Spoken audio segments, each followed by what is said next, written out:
welcome you all in this lecture on isolator.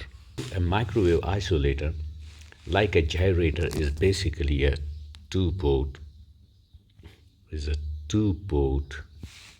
non-reciprocal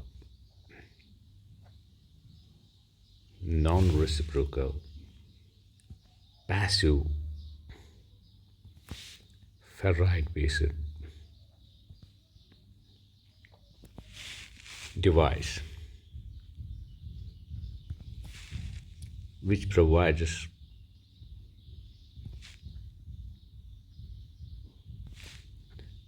very low attenuation in the forward direction, that is from port 1 to port 2. Provides low attenuation for transmission in the forward direction.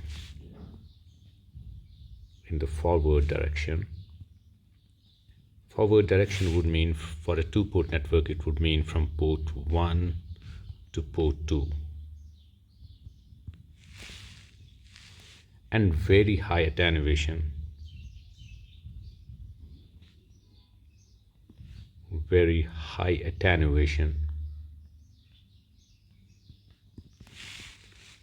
for transmission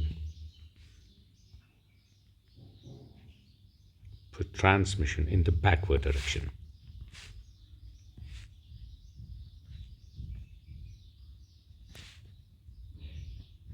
Backward direction would mean from port 2 to port 1. So let me draw the black box diagram of it. Say, for example, we have a two-port network, port 1 being the input port, port 2 being the output port. So what happens is that in the forward direction, from port 1 to port 2, there is no attenuation.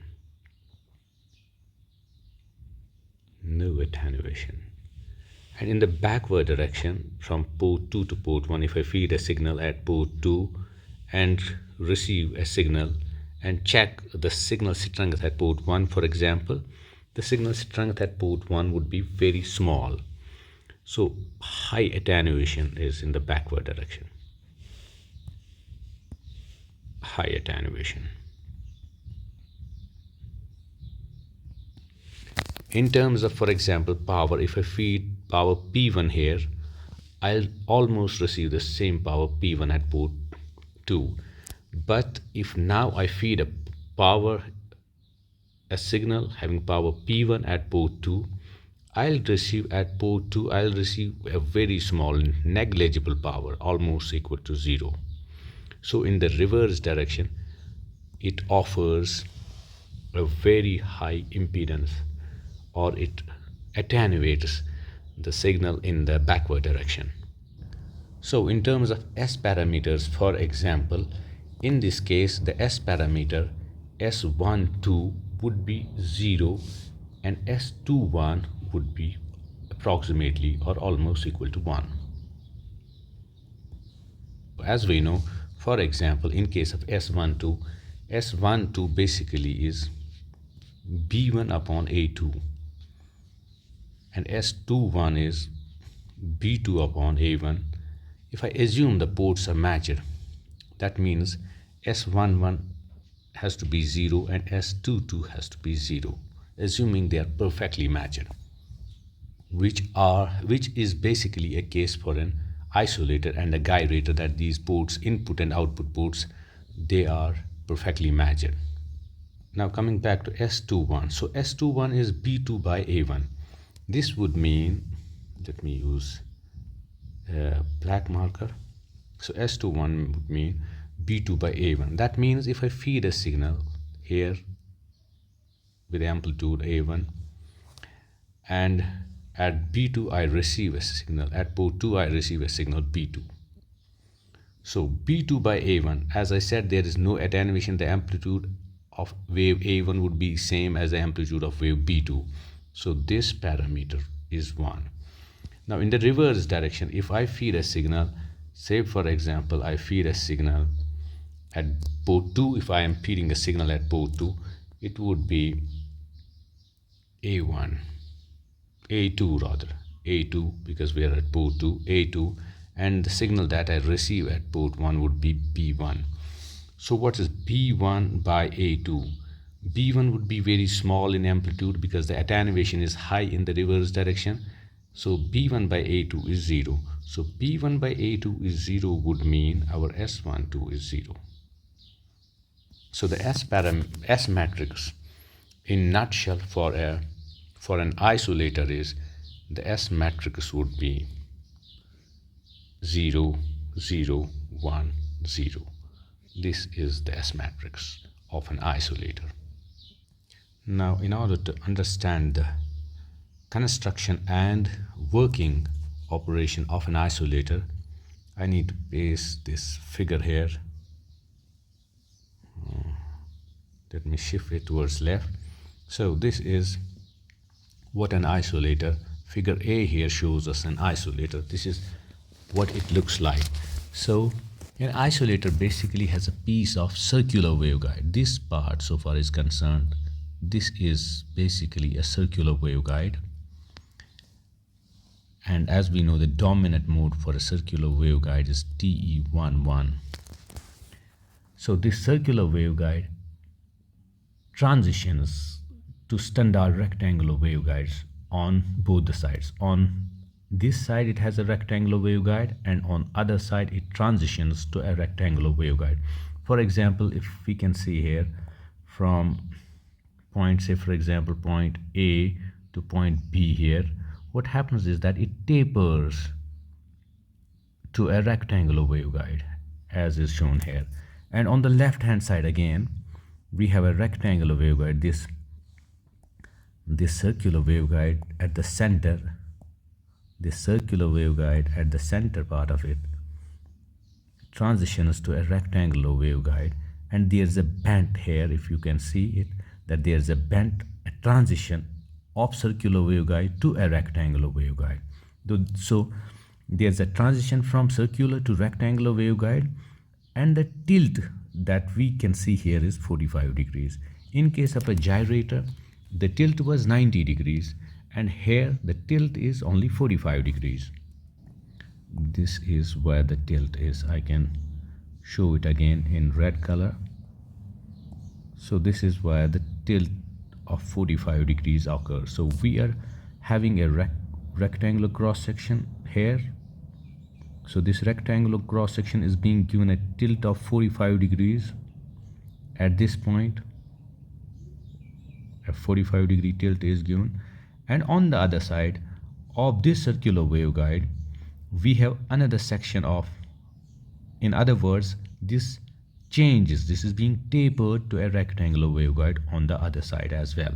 So we have, in a nutshell, we have in the middle a circular waveguide which is being tapered to a rectangular waveguide, and on the left side again we are doing a tapering, we are modifying it to a rectangular waveguide. But the thing here is that we are tilting it, we are bending basically by an angle of 45 degrees. So this is what's being done. Let me erase it. So a thin circular ferrite rod, as can be seen, a thin circular rod which is basically a ferrite rod, tapered at both ends. It is tapered at this end. So this is a circular rod basically placed at the center of this circular waveguide, and is tapered at both ends. Tapering is done to prevent reflections. Now, as you can see, it is placed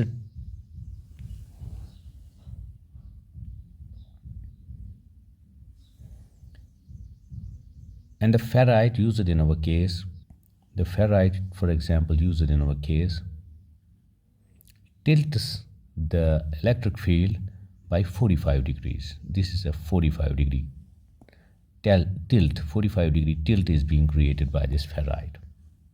Now the working operation of this isolator can be understood from figure B and figure C. So in the forward direction, this is for forward direction, and this one, the figure C, is for the backward propagation. This is for forward propagation, for understanding the forward propagation.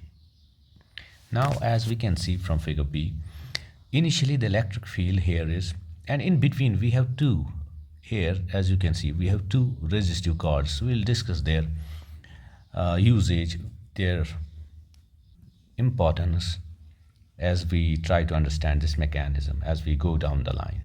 These resistive cords, so far as concerned, these resistive cords, they don't absorb any energy when electric field or the direction of polarization is normal to their planes. So if we have this as this vein, this resistive cord, for example, if this is the resistive cord, let me redraw it. If this is, for example, the resistive cord, when the electric field is perpendicular to its plane, electric field vector oscillation is perpendicular to its, or the polarization is perpendicular, this does not absorb any energy. It doesn't absorb any energy. But when the electric field is, say for example, this is the resistive cord, this is the resistive cord, for example, if the electric field is parallel to it, then it absorbs the electric field energy, or it short circuits the electric field vector, and hence it absorbs the energy. It absorbs the energy which is being carried by an electromagnetic wave. Now let me erase it. Let us now discuss the working operation of an isolator. So what happens is that when we feed a signal at port 1 with vertical polarization as is indicated here, so if this is the cross section, the electric field is like this. Now this electric field, as it moves along, what happens near the resistive cord is that at this resistive cord, it is perpendicular to the resistive cord, so there is no attenuation by this resistive cord. The energy flows forwards. Now at this point, 45-degree tilt, the electric field vector tilts by 45 degrees. Now when the electric field vector tilts by 45 degrees in anti-clockwise direction with respect to, say for example, a point, say for example, let's name that point with respect to some point P here. So with respect to point P, this electric field tilts, assuming that point P is on the axis of this isolator. Let this line, this red line, dashed line, indicate the axis. So point P is on the axis. With respect to this point P, the electric field here shifts by 45 degrees. And now when this wave reaches this ferrite here, when this wave reaches this ferrite rod, what happens is that the ferrite rotates it by 45 degrees, but this time in clockwise direction. So this is clockwise with respect to the same reference point, say for example P. So in the first case, the bend, so far the bend is concerned, the bend rotates it by 45 degrees in anti-clockwise direction, and the ferrite rod rotates it by 45 degrees in clockwise direction.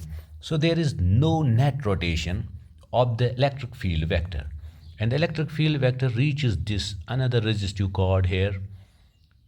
When it reaches this resistive cord, the electric field vector is again perpendicular to this resistive cord.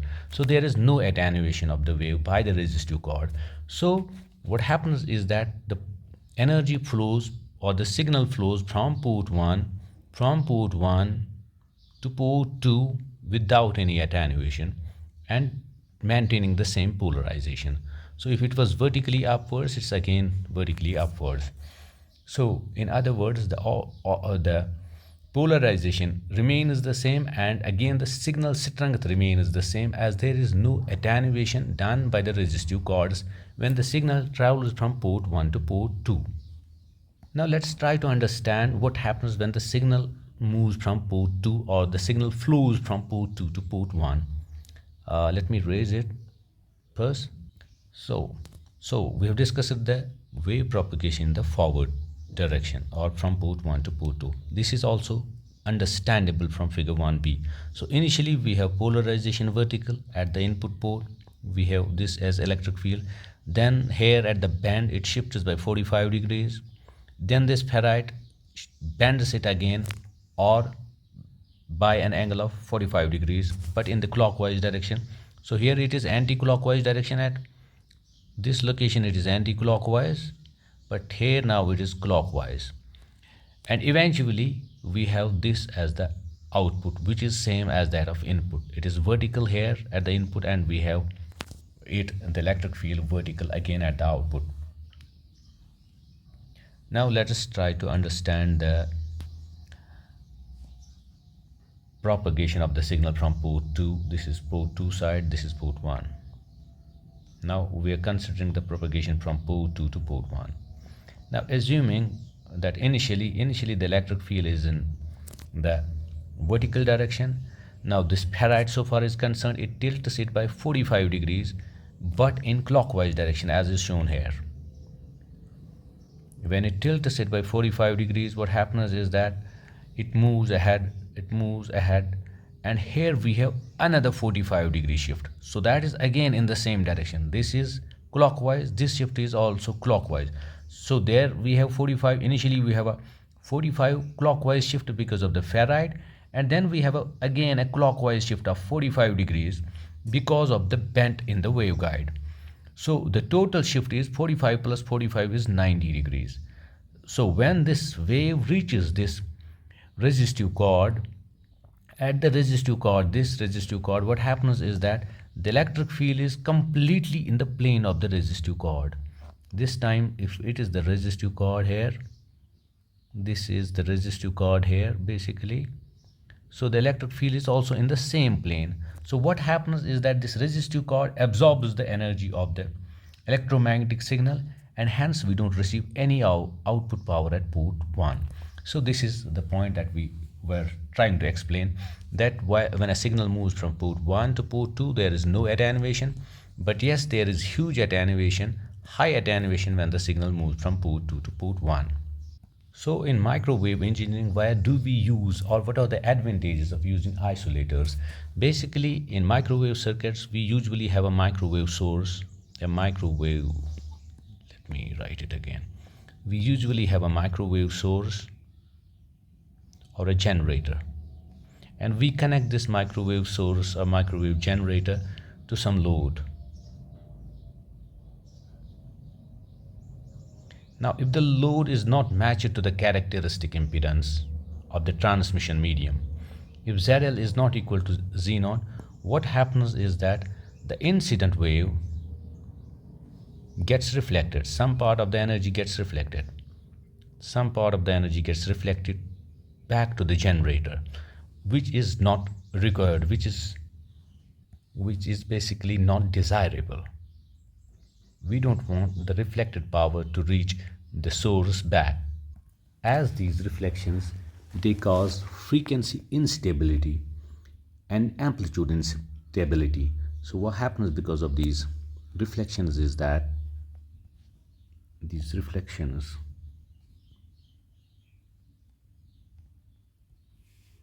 they cause amplitude and frequency instability.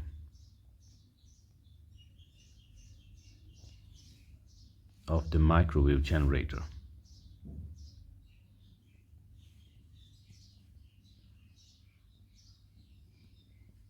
So what we do is that if we have here a microwave source, and we have some load, we connect them by placing an isolator in between. This must be port 2 of the isolator. This is port 1 of the isolator, port 1. This is port 2. This is port number 1 and this is port number 2 of the isolator. So when the reflections come back from the load, this is the incident wave to the load, and let us say that this is the reflected wave. This reflected wave is being absorbed in the isolator, and there are no reflections reaching back. There are no reflections reaching back to the generator, and that's what primarily these microwave oscillators are used for. So with this I close.